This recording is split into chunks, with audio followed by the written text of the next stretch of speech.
I guess you can take that one since you booked it. Well, I booked it. That's different.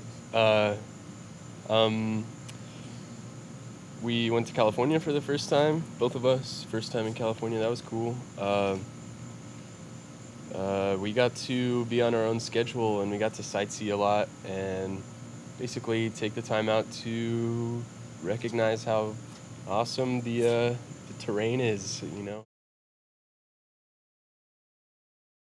McAllen started off, the first one of the tour Yeah. was like one of my favorites. The crowd was just really into it, you know, all the good chemistry between the crowd and band that makes a good show.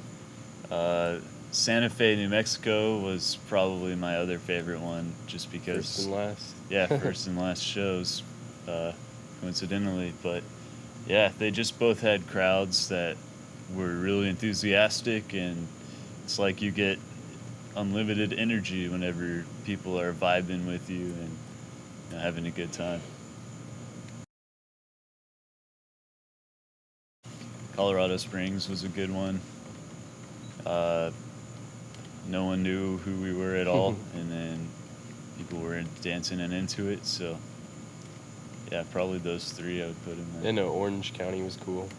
Yeah, Orange County was probably the most, I guess, underground punk rock kind of show that we played because we're in a tiny room that 20 people was a sold out crowd. You know, as soon as it was packed in there, you know, it got hot and sweaty, and all the other bands were really good too. So The Mars Volta could not have played in there.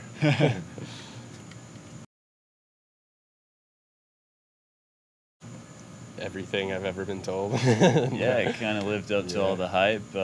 It's kind of like Smoggy Paradise. I mean, everyone there was cool that we met. Lots of stuff just packed into one place. Felt really good outside, especially after just leaving Arizona. Phoenix, right yeah. before that. 5.5 hour drive. Before that, it was like 100 degrees plus at night, and then made it there in the morning, and the next day I was cold.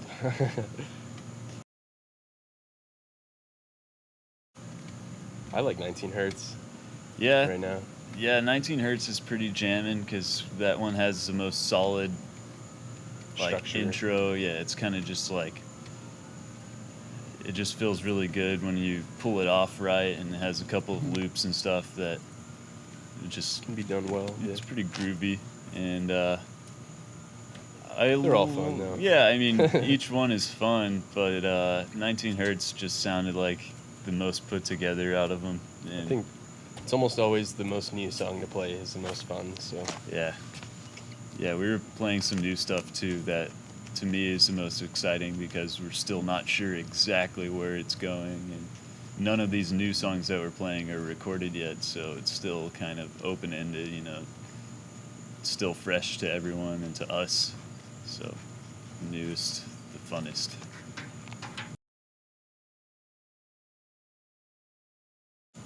where is Chris at? Whoa. He's We can he's guess. in our hearts, you know.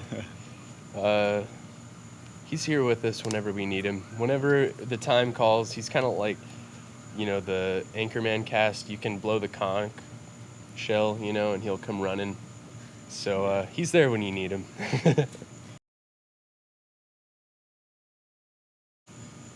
Well, most of it's written. We're still deciding exactly how long of a release we want to do.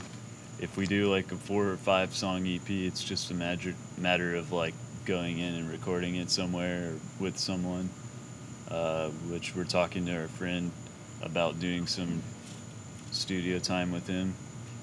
And Shout out Andrew Schmidt, guy Yeah. who did our artwork.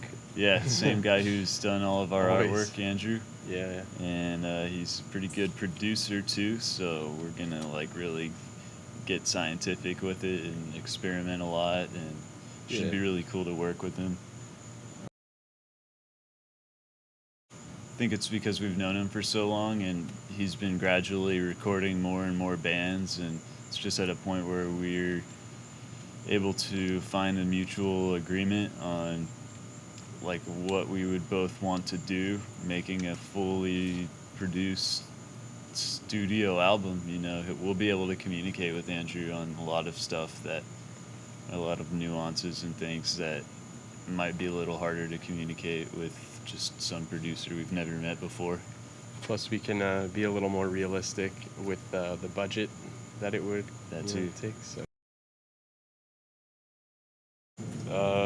all the drives. Yeah. I think. Pretty intense ones. We went through a dust storm through New Mexico.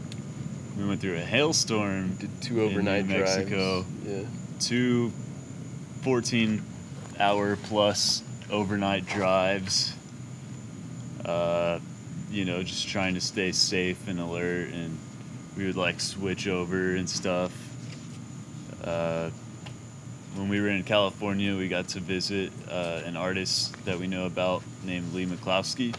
He's the guy who did the Flying Lotus artwork for Cosmogramma, and we just contacted him and asked if we could visit his studio library thing in his house, where he turned his entire library, all of the bookshelves, all of the floors, the ceilings, everything is like this visual walkthrough, and put on 3D glasses and look around at everything, and it's basically got a philosophy to go along with it, and it just blew my mind. It was one of the most inspiring things I've ever seen, and he was very generous and like gave us some books and stuff, and it was a really cool experience. That was my personal favorite part. And then right after that, we went to see the beaches in Malibu. We went to El Matador Beach, which is like, felt like we were on another planet. So